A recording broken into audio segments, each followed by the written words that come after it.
नमस्कार, मैं मीनल। हर समय आपके साथ टीवी न्यूज़ चैनल में आप सभी का हार्दिक स्वागत है। तो चलिए नजर डालते हैं आज के कुछ मुख्य समाचारों पर। परिवर्तनाच्या लढ्यात ज्या ज्या महामानवांनी महानायिकांनी योगदान दिलं त्या सर्व महामानवांना महानायिकांना विनम्र अभिवादन करत जे आमच्यासाठी -डिग्री मध्ये या देशाच्या सीमा राखत आहेत आणि या देशासाठी घर संसारावर तुळशीपत्र ठेवून अहोरात्र लढत आहेत त्या तमाम वीर जवानांना, त्यांच्या वीर पत्नींना आणि वीर मातांना विनम्र अभिवादन करत या मंचावर उपस्थित संपर्क प्रमुख गुरुनाथजी खोत, तद्वतच सन्माननीय उपनेते अल्ताफभाई शेख, धनंजयजी बोडारे, हर्षवर्धनजी पलांडे, शरद पाटीलजी, इथे खूप सारे सगळेच आमचे सन्माननीय पदाधिकारी उपस्थित आहेत। या सगळ्या भाषणाच्या गडबडीत मंचावर कोण आहे त्यांची नावाचा कागद कोणी काही लिहून दिलेला नाही। तरीही Congress, Rashtrawadi Congress, Shiv Sena Uddhav Balasaheb Thackeray, Aam Aadmi Party, Samajwadi Party, Republican Party of India, Deepak Bhau Nikalje, सामाजिक विकास संघटना, CPI, CPM, शेतकरी कामगार पक्ष, तसेच विविध सामाजिक संघटना, त्यांचे मान्यवर पदाधिकारी, सर्व डिजिटल तथा प्रिंट माध्यमांचे मान्यवर प्रतिनिधी, सभा सुरक्षित होण्यापेक्षा सभेत कशी सापडते आणि एखादी केस टाकता येते का याची वाट बघून असलेले आमचे सगळे पोलीस भाऊ आणि आपण सर्व भावांनो आणि बहिणींनो, नाही तुमच्यावर काय राग असणार आहे दादा माझा, तुम्ही माझीच माणसं आहेत, हे माझी माणसं आहेत, मला खात्री आहे। पण तुमची अडचण अशी आहे की वरून श्रीकांत शिंदेचं तुमच्यावरचं किती प्रेशर आहे तुम्ही समजू शकते। म्हणजे ते प्रेशर फक्त तुमच्यावरच आहे असं नाही बरं का दादा, ते प्रेशर तुमच्यावर आहे, ते प्रेशर म्युन्सिपाल्टीवर आहे, ते प्रेशर BNCवर आहे, ते प्रेशर प्रत्येकावर आहे। इतकं प्रेशर ना 2 वेळा मैदान काय बुक केलेलं रद्द होतं, कधी आचारसंहितेचे लोक म्हणतात इकडे झेंडा लावू नका रे, तिकडे झेंडा लावू नका रे, ही तीच आचारसंहिता असते जे श्रीकांत शिंदेचं बॅनर कुठेही लावायला त्याच्यावर काहीच बोलत नसते। बाबा आचारसंहितेचा कॅमेरा असला तर मी नीट दिसले पाहिजे, नीट आचारसंहितेला नीट रेकॉर्ड करायचं। दादा हो, माझ्याकडे म्हणजे मला असं वाटलं की मी कदाचित एक किमान 40-45 मिनिटं बोलणार आहे, एक 15-20 मिनिटाचा वेळ आहे माझ्याकडे, मी 15-20 मिनिटात माझी भूमिका मांडण्याचा प्रयत्न करेन। ज्या पद्धतीचं एकूण वातावरण सध्या देशात दिसतंय आणि जी लोक म्हणत होते की आम्ही 400 पार होणार आहोत, 2 टप्प्यातल्या वोटिंग नंतर आणि 3ऱ्या टप्प्याचं वोटिंग 2 दिवसांवर आहे, त्यावरून हे स्पष्ट चित्र आहे की हे 200 पारही होत नाही, व्हेरी क्लिअर। राज्यामध्ये ज्यांना वाटतंय की आम्ही 45 पार होणार आहोत ते 20 पार करू शकतील की नाही अशी त्यांना स्वतःला शंका आहे। त्यामुळे ही लोक कमालीची बिथरलेली आहेत। मग बिथरलेली लोक रोज वेगळं स्टेटमेंट करतात, रोज काही ना काही स्टेटमेंट येतं। म्हणजे तो बिथरलेपणा किती असू शकतो बघा की कालपर्यंत नरेंद्र मोदीजी यांनी एकही प्रेस कॉन्फरन्स घेतली नव्हती, अजूनही त्यांची हिंमत नाहीये प्रेस कॉन्फरन्स घ्यायची, पण ते काय करताय एका चॅनलचा एकच माणूस घ्यायचा, कोपच्यात घ्यायचा आणि इंटरव्ह्यू द्यायचा आणि तोही इतका कंट्रोल्ड वातावरणात द्यायचा की मला तर कधी कधी शंका वाटते की इंटरव्ह्यू कर्त्याकडून त्यांनी आधीच प्रश्नपत्रिका सगळी घेतलेली असते का की तू मला काय काय प्रश्न विचारणार आहे। म्हणजे तुम्हाला आठवत असेल मागे एक इंटरव्ह्यू त्यांनी अक्षय कुमारला दिला होता, त्यावेळेला आप आम कैसे खाते हैं, काट के खाते हैं की चूस के खाते हैं, जे काय या देशामधला किती गहन प्रश्न असेल की आप आम कैसे खाते, काट के खाते की चूस के खाते हैं। तर इतका भयंकर इतका अभ्यासू प्रश्न पंतप्रधानांना विचारणं म्हणजे कमालच। आता ह्या सगळ्या डेअरिंग मध्ये मला मोदीजींवर मी काही फार बोलणार नाही, ते पेटेंट आम्ही सन्मान्य पक्षप्रमुख उद्धव साहेबांना दिले। साहेब तुम्ही फक्त आणि फक्त ते अमित शहा आणि मोदी बघून घ्या, बाकी फडणवीस आणि बावनकुळे निपटायला आम्ही तयार आहोत, 1 नंबर निपटू शकतोय आम्ही। फडणवीसांवर राग असण्याचं एक महत्वाचं कारण हे आहे बरं का, मला असं वाटतं की मी कायद्याचा प्रचंड आदर करणारी मुलगी आहे, माझ्यासाठी कायदा परमोच्च आहे। हा देश ज्या दिवशी आम्ही सार्वभौमत्व म्हणून स्वीकारला त्याच दिवशी आम्ही कायद्याचं राज्य स्वीकारलं। According to article 14 everyone is equal before law, कायद्यासमोर सगळे सारखे आहेत आणि कायदा सगळ्यात सर्वश्रेष्ठ आहे। परंतु देवेंद्रजींच्या काळामध्ये या कायदा सुव्यवस्थेचे जे 3, 13, 9, 18 झालेले आहेत तेवढे कुणाच्याही काळात झाले नाही. देवेंद्रजींच्या काळामध्ये जेवढा गृह खात्याचा अपमान झाला तेवढा अपमान कुणाच्याही काळात झाला नाही. म्हणजे मी वारंवार सांगते की एकीकडे नितेश राणे सारखा एखादा माणूस, म्हणजे बघा इथे मगाशी कोणीतरी बोललो होतं, सामाजिक चळवळीतले एक दोस्त बोलत होते, आपण सगळे लोक शेतकरी संघटनेची असतील, शेतकरी कामगार पक्षाची असतील, सीपीआयची असतील, सीपीएमची असतील, रिपब्लिकन पार्टी ऑफ इंडियाची असतील, चळवळीतली सगळी माणसं, ही माणसं वेगवेगळे मोर्चे काढतात, आंदोलनं करतात. ते जेव्हा जेव्हा मोर्चे काढतात ना त्या डिपार्टमेंटचे लोक, त्यांच्याकडे एक ब्रह्मास्त्र मिळाले कलम 353चं.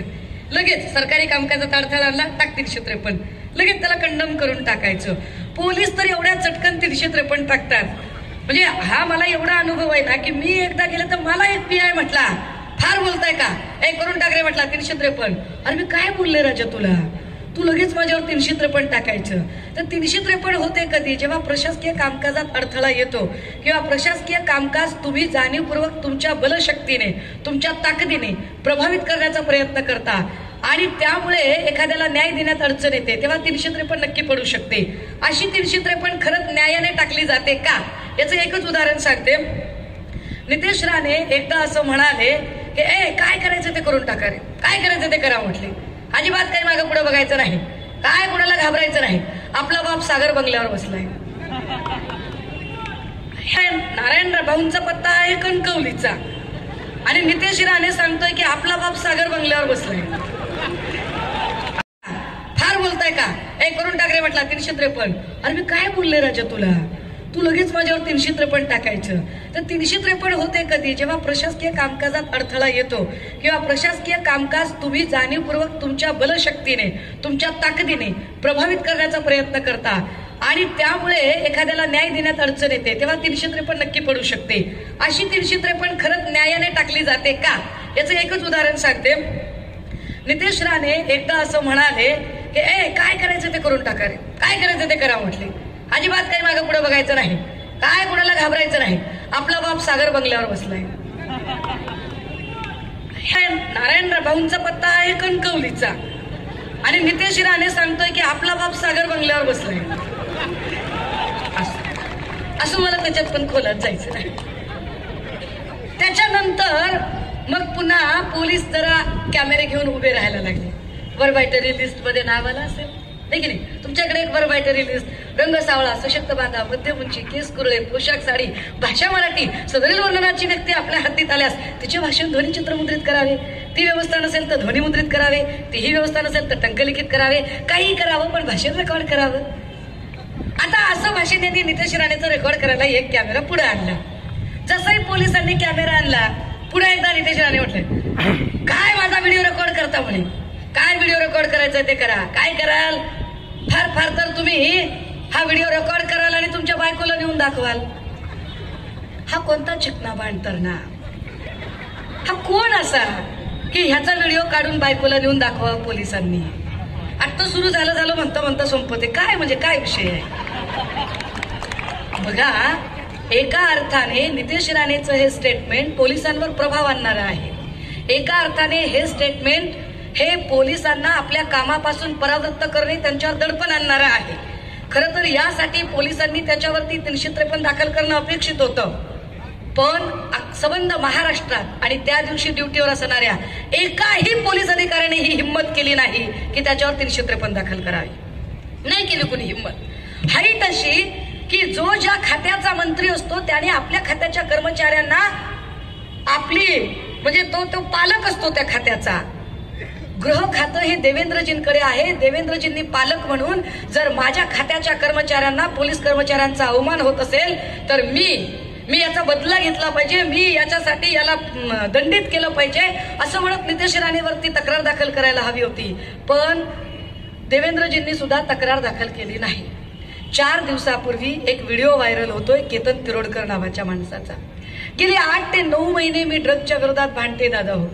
गेले 8 ते 9 महिन्यांपासून मी ड्रग्जच्या विरोधातले इतके पुरावे पोलीस स्टेशनला सादर केले.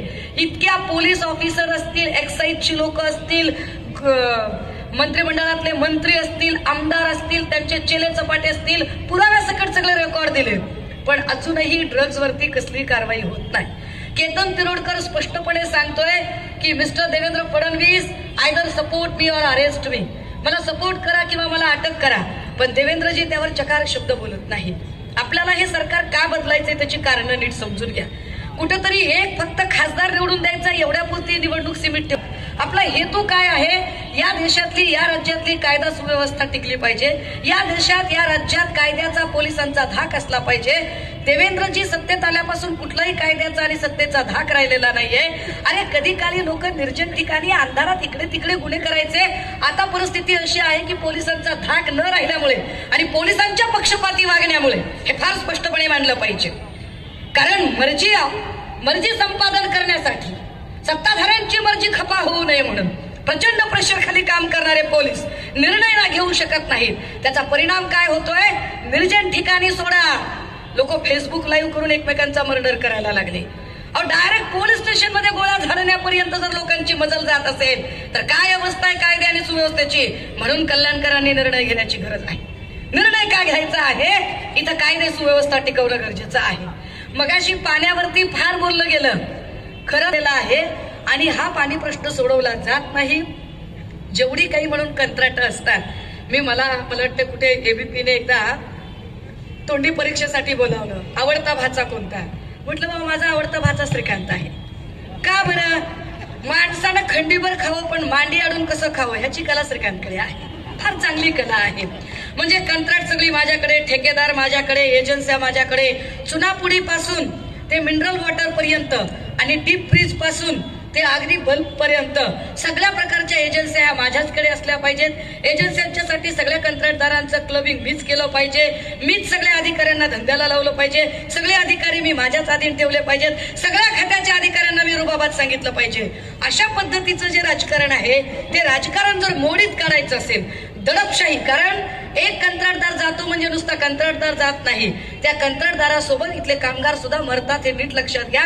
इथल्या कंत्राटदारांची तर उपासमार केलीच केली, पण त्यांच्याजवळ काम करणाऱ्या तमाम कामगारांची उपासमार श्रीकांत शिंदेमुळे झाली. हे नीट समजून घ्या. तुम्ही जे म्हणालात ना दादा की कामगार चळवळींच्या संदर्भाने फार जीव तोडून मांडायचा प्रयत्न करतोय. एक तिसरी गोष्ट, का गरजेचं आहे, का इथे बदल झाला पाहिजे? मला याची कल्पना आहे की 10 वर्षापासून खासदार इथं होते. खासदार ज्या ज्या गोष्टी सांगतात तो MMRDAचा निधी आहे, तो राज्याचा निधी आहे. केंद्राचा निधी काय आहे याच्यामध्ये? केंद्राचा कोणता निधी वापरला? खरंच केंद्रामध्ये यांची चालते का? जे देवेंद्र फडणवीस आणि अमित शहा किंवा मोदीजी यांना भरीवर घालतात आणि सांगतात की असली आणि नकली शिवसेनेतला फरक, हे खरंच असली शिवसेनेचे पाईक आहेत का? श्रीकांत शिंदेचे वडील हे शिवसेना प्रमुख होऊ शकतात का? अहो, शिवसेना प्रमुख कोण असतो? शिवसेना प्रमुखाचा एक दरारा, एक रुबाब होता आहे. कसा दरारा आणि कसा रुबाब की लक्षात घ्या, जेव्हा अटल बिहारीजी होते किंवा अडवाणीजी होते, अगदी गडकरी मुंडे साहेब होते, बाळासाहेब असतानाही वंदनीय बाळासाहेबांच्याही काळामध्ये जागा वाटपाची चर्चा करायची असेल तर दिल्लीतनं लोक तिथून इकडे येत होती आणि मातोश्रीचे उमरे झिजवत होते. वंदनीय बाळासाहेबांच्या नंतर उद्धव साहेबांनी पक्ष हातात घेतला, पक्षाचा धुरा सांभाळली. पक्षाची धुरा त्यांनी सांभाळल्याच्या नंतर भगवान सुतार, लोहार, कुंभार, घिसारी, कैकाडी, परधी आम्ही सगळे गुण्या गोविंदाला नांदत होतो. पण फडणवीसांमुळे मराठा विरुद्ध ओबीसी हे वातावरण इथं तयार झालं. फडणवीसांनी जाणीवपूर्वक मराठा विरुद्ध ओबीसी हा वाद इथं लावला आणि ते फडणवीस म्हणतात हिंदू, काय तुम्हाला हिंदूंबद्दल प्रेम आहे? काय आपुलकी आहे तुम्हाला हिंदूंबद्दल? बारसू रिफायनरीमध्ये ज्यांच्यावरती लाठी हल्ला झाला ते हिंदू नव्हते का? लाठी हल्लाचे ऑर्डर करणारे अधिकारी हिंदू नव्हते का? लाठी हल्ला ज्या खात्याच्या कर्मचाऱ्यांनी केला, अर्थात पोलिसांनी, त्या खात्याचा मंत्री म्हणून देवेंद्र फडणवीस तुम्ही हिंदू नाहीत का? त्या देहूच्या आळंदीच्या वारकऱ्यांवरती लाठी हल्ला झाला, ते वारकरी हिंदू नव्हते का? त्यांच्यावर लाठी हल्ला झाला तरी लाठी हल्ला झालाच नाही असं रेटून खोटं बोलणारे देवेंद्रजी हिंदू नाहीयेत का? अंतरवली सराटीमध्ये ज्या मराठा भावांवरती लाठी हल्ला झाला ते हिंदू नव्हते का? अरे उलट तुमच्या काळात मुसलमानांपेक्षा हिंदू जास्त परेशान झाला. उलट तुम्ही लोकांना तुकडे तुकडे म्हणता, खरी तुकडे तुकडे गँग तर भाजपवाले आहेत. खरी तुकडे तुकडे गँग आणि खरं जाती आणि भिंती आणि जाती आणि धर्मांचं कंपार्टमेंटचं राजकारण इथं जर कोणी उभं केलं असेल तर ते राजकारण देवेंद्रजी आणि भाजपाने केलं. फुटीरतावादाचं राजकारण हे देवेंद्र फडणवीसांनी केलं. फुटीरतावादाचं राजकारण करताना ते आम्हाला शहाणपणे शिकवतात आणि कालपर्यंत ज्या रवींद्र वायकरांना अटक करण्याची भाषा करत होतात, कालपर्यंत ज्या यामिनी जाधवांच्या घरी एवढी रोकड सापडली तेवढी रोकड सापडली म्हणत होता, त्याच यामिनी जाधव, तेच रवींद्र वायकर, तेच सगळे, तेच प्रताप सरनाईक, ज्यांच्यावर म्हणून तुम्ही आरोप केले ते सगळेच जर तुम्ही मांडीवर घेऊन बसलात. कुठली मोदीची गॅरंटी? मोदीला गॅरंटी असते तर एवढे पक्ष फोडले नसते. गॅरंटी नव्हती म्हणून तुम्हाला शिंदेच्या सोबत 40 फोडावे लागले, तरीही गॅरंटी मिळाली नाही. मग तुम्हाला राष्ट्रवादी फोडावी लागली, तरीही गॅरंटी मिळाली नाही. म्हणून तुम्हाला अशोकाच्या झाडाला कमळाचं फुल करावं लागलं, तरीही गॅरंटी मिळाली नाही. म्हणून तुम्ही बंद पडलेलं इंजिन आपल्या यंदात आणून लावलं. तुम्ही शानपण सांगता काय? कुठलं शानपण सांगताय तुम्ही? आणि तुम्हाला असं वाटतं की तुम्ही काहीही बोलाल. मियां मुंह में जबान हम भी रखते हैं. त्यामुळे देवेंद्रजींनी हे लक्षात ठेवायचं की जिनके घर शीशे के होते हैं वो लाइट चलाकर कपड़े नहीं बदला करते. फिर क्या होता है? ऐसा किया तो मुलुंड वाले के जैसे HD सीढ़ियां निकले ना, वैसे सीढ़ियां निकलते हैं. एक आक्रस्तारी बाई कुणीतरी उठते आणि शानपण तीनपाट असो. त्या आक्रस्ताल्या बायकांबद्दल बोला वाटत नाही. यायला सुप्रिया सुळेंची पर्स बाळगू बाळगू मोठ्या झालेल्या या बाया, काय बोलायचं यांच्यावर? आणि यांनी आम्हाला शानपण सांगायचं तुमच्या जाहिरातीत असं आहे. मुळात तू कशाला बघायला गेलतीस? हा, तू कशाला बघायला गेलतीस तिकडे? तुम्ही आम्हाला शानपण सांगायचं? अरे या देशातल्या महागाईवर बोला ना. काय या देशात महागाई झाली आहे त्याच्यावरती बोला. तुम्हाला जर वाटतंय की 80 करोड जनतेला राशन दिल्यामुळे तुम्ही महागुरु होताय तर चूक. फुली, एकदम फुली. अरे 80 कोटी लोकांना रेस्टिंगच्या रांगेत उभं करणं म्हणजे विश्वगुरु नसतं. 80 कोटी लोकांना एम्प्लॉयमेंट मिळवून देणं म्हणजे विश्वगुरूचं काम असतं. ते तुम्ही करू शकताय का ते बोला. त्यावरती तुम्ही काय बोलणार आहात ते सांगा. किती खोटं बोलाल, किती खाली पातळीला उतराल. 2 टप्प्यातलं फक्त वोटिंग झालं दादा हो. 2च टप्प्यातलं वोटिंग झालं आणि यांना कळलं की इलेक्शन फिरलंय, वातावरण फिरलेलं आहे, आपल्या विरोधात चाललेलं आहे. आपल्या विरोधात वातावरण चाललंय म्हटलं की लगेचच विजयाकडे घोडदौड. तितक्याच मोकळेपणाने निस्वार्थ भावनेने शिवसेनेसोबत उभी आहे आणि तितक्याच ताकदीने सांगते मी की होय, मी आली आहे. मी तुमच्यासारखी खोक्यासाठी कुठेही बदललेली नाही. मी तुमच्यासारखी ईडीच्या भीतीनं गेली नाही. मी तुमच्यासारखी कुठेतरी समृद्धीची फाईल निघाली म्हणून गेलेली नाही. सुषमा अंधारे फक्त आणि फक्त या देशाची घटना वाचवण्यासाठी, या देशाचा कायदा वाचवण्यासाठी, या देशातलं सार्वभौम समाजवादी, धर्मनिरपेक्षता, लोकशाही, गणराज्य ही 5 तत्व वाचवण्यासाठी सुषमा अंधारे इथं उभी आहे. कुणीही म्हणावं की शिवसेनेमध्ये कधी काही पदाची अपेक्षा केली का म्हणून ठामपणे सांगितलं की साहेब तुम्ही सांगाल ती भूमिका आम्ही पार पाडू. गेल्या 2 वर्षात खात्रीने सांगू शकते, एकही दिवस सुषमा अंधारे प्रवेश केल्यापासून घरात नाहीये. रोज आणि रोज महाराष्ट्र पिंजून करतोय आम्ही. आणि हे सगळं ताकदीने उभं राहताना आणि हे सगळं ताकदीने मांडताना आम्हाला काय गरज वाटते? तुम्ही आठवा दादा हो, जेव्हा बंड केलं ते बंड नव्हतंच, ती गद्दारी होती. बंड हा फार गुळगुळीत शब्द आणि फार गुटगुटीत शब्द त्यांनी वापरला. जेव्हा यांनी गद्दारी केली तेव्हा गद्दारी नंतर म्हणाले काय शेतकऱ्याच्या पोराने मुख्यमंत्री होऊच नये का? काय शेतकऱ्याच्या पोराला मुख्यमंत्री होण्यात? अरे कोण म्हणलं शेतकऱ्याच्या पोरानं मुख्यमंत्री व्हायचं नाही म्हणून?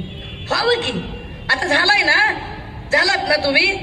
पण तुम्ही शेतकऱ्याचे पोरग म्हणून होतात का? जर पहिल्या टर्मला तुम्ही आमदार असतात तर तुम्ही शेतकऱ्याचं पोरग असतात. एवढ्या वेळा तुम्ही मंत्रीपद ही सगळी भोगली, सगळ्या आमदारक्या सगळ्या भोगल्या आणि तरी तुम्ही शेतकरी. बरं जाऊ द्या, आता तुम्ही शेतकरी पुत्र होतात. आता तुम्ही श्रीकांत शिंदेला शेतकरी पुत्र म्हणू शकाल का? आता श्रीकांत शिंदे सामान्य चेहरा आहे, हो आहे. कल्याण मधला उमेदवार अगदी सामान्य चेहरा आहे. काय सामान्य घरातल्या बाईने निवडणूक लढू नये? काय सामान्य घरातल्या बाईने तुम्हाला आव्हान देऊ नये? दिलं पाहिजे. मुख्यमंत्री पुत्राला आव्हान देताना तेवढाच सर्वसामान्य चेहरा देणं हीच आमच्यासाठी उद्धव साहेबांची सगळ्यात मोठी कामगिरी आहे. कारण शिवसेना एकमेव असा पक्ष आहे ज्याने लोकशाहीचा आणि सत्तेचा अर्थ अगदी सामान्य लोकांपर्यंत पोहोचवला. का गरजेची आहे ही निवडणूक? कशासाठी गरजेची आहे? आज मी देवेंद्रजींचं भाषण ऐकत होते, कुठेतरी माड्यात का कुठे बोलत होते ते, आणि तिथे बोलताना ते सांगत होते की महाराष्ट्र आम्ही कसा पुढे नेला. कशात पुढे नेला महाराष्ट्र? कशात पुढे नेला देवेंद्रजी तुम्ही महाराष्ट्र? इथले एक एक उद्योग तुम्ही बाहेर नेले. तिकडे सांगतायत ते काय म्हणाले की बघा म्हणे उद्धव ठाकरे आता शब्दाचे पक्के आहेत का, उद्धव ठाकरे वर्षाताईंना मतदान करणार. हो, महाविकास आघाडी आहे, करणार मतदान. पण तुम्ही ज्यांच्या मंचावर जाऊन बोलताय, ज्या अजित पवारांच्या मंचावर जाऊन बोलताय, त्या अजित पवारांबद्दल तुम्ही काय शब्द वापरले होते ते आठवा. जे देवेंद्र फडणवीस म्हणाले होते की अजित पवार तो गयो चक्की पिसिंग पिसिंग अँड पिसिंग. आता तुमची काय अवस्था आहे? आता चक्की पिसिंग नाही, बहुत क्लोज किसिंग अँड किसिंग चाललंय ना तुमचं. ह्याच्यावर काय बोलणार आहात तुम्ही? हे कोणी तुम्हाला सांगणार आहे? आणि जर तुम्हाला एवढी गॅरंटी वाटत असेल, मोदीजींची गॅरंटी आहे, मी तुम्हाला सांगतो. अरे किती रेटता, किती एका सुरात कान असे किती असं बोलता. शांत बोला ना, शांत लोकांशी संवाद साधा ना. ओरडून ओरडून ओरडून ओरडून कशाला खोटं बोल पण रेटून बोल करताय? कशाला हिंदू मुस्लिम करताय? काय हिंदू मुस्लिम करताय? कशामुळे मुसलमान परेशान होईल? अरे असं काही आहे का इथे की मुसलमानाला 1250 रुपयाला गॅस मिळतो आणि हिंदूंना काय 200 रुपये गॅस मिळतो? काय मुसलमानांना 200 रुपये किलोने तूर डाळ मिळते आणि हिंदूंना काय 20 रुपये किलोने तूर डाळ मिळते का? मुसलमानाच्या पोराला 2-3 लाख रुपये देऊन शाळेत ऍडमिशन मिळतं आणि हिंदूच्या पोराला काय फुकट ऍडमिशन मिळतं का? अरे हिंदू असेल, मुसलमान असेल, ख्रिश्चन असेल, बौद्ध असेल, जैन असेल, सगळेच पिसले जात आहेत महागाईमध्ये. सगळ्यांनाच महागाईचे चटके बसत आहे. हा धर्माधर्माचा वाद आणला कोणी? कोण आणतं हा धर्माधर्माचा वाद? ज्यांना विकासावर बोलता येत नाही, ज्यांना मागच्या 10 वर्षातले आपले मुद्दे सांगता येत नाहीत, ते जाती धर्माच्या भिंती करतात. मला आनंद आणि अभिमान आहे इथल्या हिंदू मुस्लिम दोघांचाही की ज्यांनी भाजपच्या या चिथावणीखोर वक्तव्यांना अजिबात बळी पडले नाही आणि एकसंगतेने पुढे चालत राहिले. पण जसंही फडणवीसांच्या लक्षात आलं की हिंदू मुस्लिम दंगल होऊ शकत नाही, त्यांनी दुसरा डाव टाकला. कालपर्यंत आम्ही सगळे गावगाड्यात आणि एखाद्या सोसायटीमध्ये आम्ही सगळे गुण्यागोविंदानं नांदत होतो. कालपर्यंत इथला मराठा, साळी, माळी, कोळी, तेली, तांबोळी, हातार, बागवान, सुतार, लोहार, कुंभार, घिसारी, कैकाडी, परधी आम्ही सगळे गुण्यागोविंदानं नांदत होतो. पण फडणवीसांमुळे मराठा विरुद्ध ओबीसी हे वातावरण इथं तयार झालं. फडणवीसांनी जाणीवपूर्वक मराठा विरुद्ध ओबीसी हा वाद इथं लावला आणि ते फडणवीस म्हणतात हिंदू. काय तुम्हाला हिंदूंबद्दल प्रेम आहे? काय आपुलकी आहे तुम्हाला हिंदूंबद्दल? बारसू रिफायनरीमध्ये ज्यांच्यावरती लाठी हल्ला झाला ते हिंदू नव्हते का? लाठी हल्लाचे ऑर्डर करणारे अधिकारी हिंदू नव्हते का? लाठी हल्ला ज्या खात्याच्या कर्मचाऱ्यांनी केला, अर्थात पोलिसांनी, त्या खात्याचा मंत्री म्हणून देवेंद्र फडणवीस तुम्ही हिंदू नाहीत का? त्या देहूच्या आळंदीच्या वारकऱ्यांवरती लाठी हल्ला झाला, ते वारकरी हिंदू नव्हते का? त्यांच्यावर लाठी हल्ला झाला तरी लाठी हल्ला झालाच नाही असं रेटून खोटं बोलणारे देवेंद्रजी हिंदू नाहीयेत का? अंतरवली सराटीमध्ये ज्या मराठा भावांवरती लाठी हल्ला झाला ते हिंदू नव्हते का? अरे उलट तुमच्या काळात मुसलमानांपेक्षा हिंदू जास्त परेशान झाला. उलट तुम्ही लोकांना तुकडे तुकडे म्हणता, खरी तुकडे तुकडे गँग तर भाजपवाले आहेत. खरी तुकडे तुकडे गँग आणि खरं जाती आणि भिंती आणि जाती आणि धर्मांचं कंपार्टमेंटचं राजकारण इथं जर कोणी उभं केलं असेल तर ते राजकारण देवेंद्रजी आणि भाजपाने केलं. फुटीरतावादाचं राजकारण हे देवेंद्र फडणवीसांनी केलं. फुटीरतावादाचं राजकारण करताना ते आम्हाला शहाणपणे शिकवतात आणि कालपर्यंत ज्या रवींद्र वायकरांना अटक करण्याची भाषा करत होतात, कालपर्यंत ज्या यामिनी जाधवांच्या घरी एवढी रोकड सापडली तेवढी रोकड सापडली म्हणत होतात, त्याच यामिनी जाधव, तेच रवींद्र वायकर, तेच सगळे, तेच प्रताप सरनाईक, ज्यांच्यावर म्हणून तुम्ही आरोप केले ते सगळेच जण तुम्ही मांडीवर घेऊन बसलात. कुठली मोदीची गॅरंटी? मोदीला गॅरंटी असते तर एवढे पक्ष फोडले नसते. गॅरंटी नव्हती म्हणून तुम्हाला शिंदेच्या सोबत 40 फोडावे लागले, तरीही गॅरंटी मिळाली नाही. मग तुम्हाला राष्ट्रवादी फोडावी लागली, तरीही गॅरंटी मिळाली नाही. म्हणून तुम्हाला अशोकाच्या झाडाला कमळाचं फुल करावं लागलं, तरीही गॅरंटी मिळाली नाही. काय काय वाळेकर बापूला फोडल्यावर काय होतंय? आणि तुम्ही दाब तपस्या करून त्याला तिकडे घेऊन जाल. कदाचित तो माणूस तनाने तुमच्याकडे असेल, मनानं कुठेही तुम्हाला माहिती आहे का? जेवढे नगरसेवक तुम्ही घेऊन गेलात त्या नगरसेवकांमधले अर्धे नगरसेवक आमचं काम करणार आहेत, आम्हाला खात्री आहे. तुम्ही काही जरी म्हणलात तरी या लोकसभेमध्ये जे 6 आमदार आहेत त्या 6 पैकी किमान 4 आमदार आमचं काम करतील, आम्हाला खात्री आहे. कारण त्या 4 आमदारांचा अख्खा स्वाभिमान तुम्ही पायदळी तुडवलेला आहे. त्या 4 आमदारांना तुम्ही जो त्रास दिला त्या आमदार गणपत गायकवाडांच्या माय माऊलीला कारण नसताना जो त्रास होतोय, आम्हाला माहिती आहे की तुम्ही काय पद्धतीनं दबावाचं राजकारण करताय. गॅरंटी आहे ना तुम्हाला मोदीची? फार गॅरंटी आहे ना तुमच्या पप्पांनी काम केल्याची? तर तुमच्या पप्पाला एवढी माणसं का फोडावी लागतात? का एकट्याच्या बलबुत्यावर इलेक्शन लढणं होत नाही तुम्हाला? लढा, लढून दाखवा, मग आम्ही तुम्हाला सांगू. आणि हो, आम्हाला विकास करायचा आहे. आम्हाला विकासासाठी आम्ही सगळं करत आहोत. आईला 2 महिन्यात तुम्हाला विकासाचा साक्षात्कार होतो का? स्टीलचा, वाळूचा, सिमेंटचा भाव वाचून दाखवत होते, त्यांना 2च महिन्यामध्ये मोदीजी विकास करतायत असा साक्षात्कार झाला. फार विचार करण्यासारखे बरं का. इकडे आमचे एकनाथ भाऊ पण म्हणतात आपल्याला विकास करायचा आहे. कसला विकास करणार आहात? माय बापाच्या इमानदारीनं मी अख्ख्या महाराष्ट्रात प्रश्न विचारते, इथं पुन्हा विचारायला तयार आहे. मोदीजी आणि त्यांचे इथले भक्तुल्ले आणि त्यांचे हिमायतगार झालेले एकनाथ शिंदे साहेब आणि श्रीकांत या सगळ्यांनीच उत्तरं द्यावी. मी 10 वर्ष धरत नाही, मी तुमचे फक्त 9च वर्ष धरते. 10वं वर्ष पूर्ण व्हायचे म्हणून थांबवते. 9 वर्षांसाठी तुम्हाला 9च प्रश्न आम्ही विचारतोय. त्या 9 प्रश्नाची उत्तरं तुमच्याकडे आहेत का सांगा. 9 वर्षामध्ये मला महाराष्ट्रातले असे 9 जिल्हे सांगावेत त्यांनी. 9 जिल्हे की जिथं एकाही शेतकऱ्याने आत्महत्या केली नाही. सांगा. या महाराष्ट्रातले 9 अशी शहरं सांगा की जी स्मार्ट सिटीच्या नावाखाली तुम्ही 100% डेव्हलप केले आहेत. दाखवावे त्यांनी. 9 असे खासदार दाखवावेत त्यांनी की ज्यांनी खासदार दत्तग्राम योजनेतनं गावं दत्तक घेतली होती आणि त्या गावांचा 100% कायापालट केला. श्रीकांत शिंदेनी कोणतं गाव दत्तक घेतलं होतं आणि त्या गावाचा कायापालट झाला की नाही हे पण त्यांनी सांगावं. तुम्ही नावं जाहीर करायची, मी कागदपत्र दाखवायची. 9च मला 9 अशी फक्त राज्य सांगा की मोदींच्या काळामध्ये त्या 9 राज्यांमध्ये दलित आणि अल्पसंख्याकांवर अजिबात अत्याचार झाले नाही. मला 9 असे जिल्हे सांगावेत, 9 अशी राज्य सांगावेत की जिथं एकही माय माऊली प्रताडित झाली नाही, एकाही महिलेचं लैंगिक शोषण झालं नाही आणि अत्याचार झाले नाही. 9 असे भाजपचे नेते सांगा, 9च नेते की ज्या 9 भाजपच्या नेत्यांवर ईडीने कारवाई केली. का? भाजपच्या लोकांकडे पैसे नाहीयेत? श्रीकांत शिंदेकडे पैसे नाहीयेत? नाही पैसे लोकांकडे. का? किती राहिले दादा? आपण प्रवेश माईक बंद करून करू दादा, 3 मिनिटं कारणीला. भाजपच्या लोकांकडे पैसे नाहीयेत का? ईडी त्यांच्या मागे लागत नाही. श्रीकांत शिंदेकडे पैसे नाहीत, ईडी त्यांच्या मागे लागत नाही का? भिका लागल्यात का सगळ्यांना? माधुकरी मागून जगतायत का? पैसे नाहीत भाजपच्या लोकांकडे. पैसे फक्त विरोधकांकडे आहेत का? म्हणजे ईडी फक्त विरोधकांसाठी वापरता का? ताकद असेल तर ईडी, सीबीआय, इलेक्शन कमिशन सोडून उभे राहा. तुम्ही कसली गॅरंटी देताय? फॅशन के दौर में कोई गॅरंटी का जमाना नाही आहे. आणि मी मगाशी सांगितलं आणि परत एकदा सांगते, सगळीकडे मार्केटमध्ये बोर्ड असतो, एकदा विकलेला माल परत घेतला जाणार नाही. जर विकलेला माल परत घेतला जात नसेल तर विकलेला खासदार आणि विकलेला आमदार कसा परत स्वीकारायचा आम्ही तुम्ही सांगा. आम्हाला विचार करावा लागेल त्यावरती की तुम्ही आम्हाला कुठल्या गॅरंटीच्या गप्पा मारताय. अरे गॅरंटी आहे ती उद्धव बाळासाहेब ठाकरे नावाची.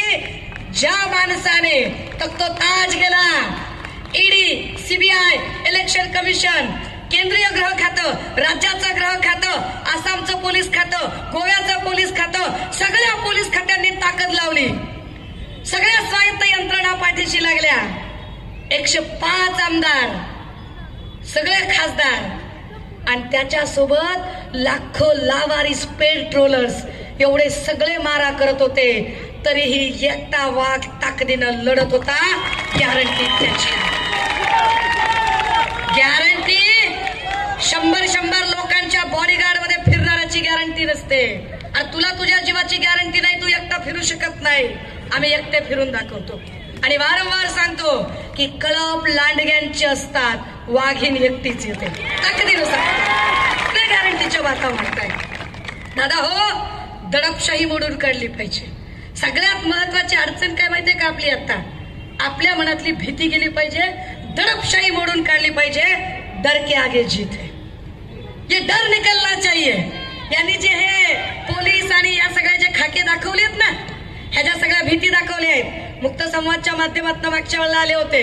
इथले सगळे वकील सांगतात की महाराष्ट्रातला सगळ्यात जास्त जर क्राईम रेट कुठला असेल तर तो कल्याणचा क्राईम रेट आहे. सगळ्यात जास्त क्राईम रेट.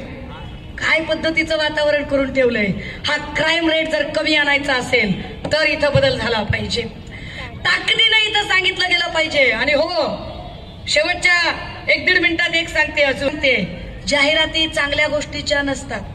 तुम्ही नेटफ्लिक्स आणि अमेझॉन जेव्हा स्क्रोल करता ना, त्यावर तुम्हाला चांगलं पुस्तक वाचायची जाहिरात येत नाही, चांगल्या एखाद्या प्रोडक्टची जाहिरात येत नाही, दुधा तुपाची, दह्याची, बदामाची, जे तब्येतीला चांगले आहेत त्याची जाहिरात येत नाही. जाहिरात कशाची येते? जंगली रवी में आवडा महाराज. जाहिरात कशाची असते? बोलो जुबा केसरी. जाहिरात कशाची असते? खूब जमेगा रंग जब मिल बैठेंगे 3 यार, आप मैं और बैक पाय पर. जाहिरात वाईट गोष्टींची असते दादा हो. मोदीजी वाईट विचारांचे आहेत, देवेंद्र फडणवीस वाईट विचारांचे आहेत. त्यांचा विचार जातीवादी आहे, त्यांचा विचार धर्मांध आहे, त्यांचा विचार जात आणि धर्मांमध्ये भिंती निर्माण करणारा आहे, त्यांचा विचार जातीमध्ये धर्मामध्ये विष